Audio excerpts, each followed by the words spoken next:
projet est né dans la foulée de ce que l'on a appelé les printemps arabes, lorsque je me suis rendu compte que finalement les médias donnaient une couverture beaucoup plus importante à ce qui était en train de se passer dans les pays arabes que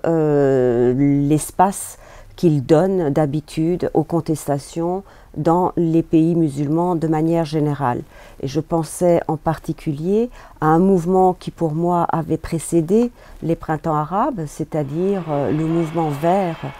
en Iran, un mouvement qui demandait le changement de valeurs, la liberté politique, la démocratie, et qui donc avait suscité beaucoup moins d'enthousiasme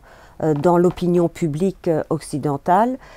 Et donc mon idée de départ du projet a été de voir dans le monde musulman quels sont les types de contestations, donc établir une sorte de typologie des contestations dans le monde musulman, en essayant de mettre en évidence des divergences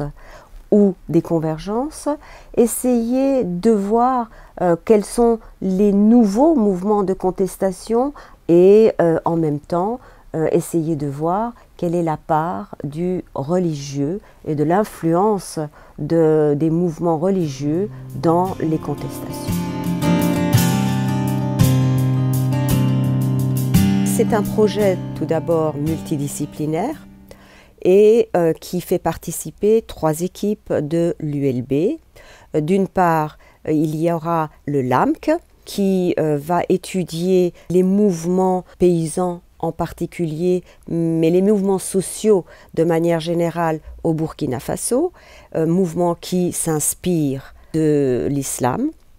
Ensuite, nous avons l'équipe du CEVIPOL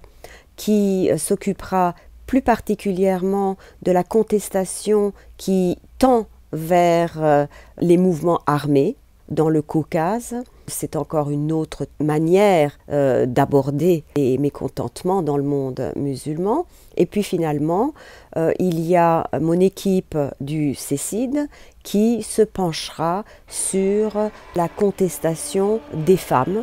en prenant plus particulièrement 2 pays de référence, d'une part l'Iran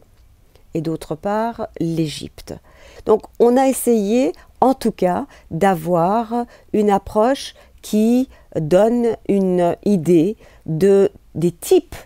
de contestations possibles, mouvements sociaux, mouvements armés, contestation des femmes, qui sont quand même assez représentatifs.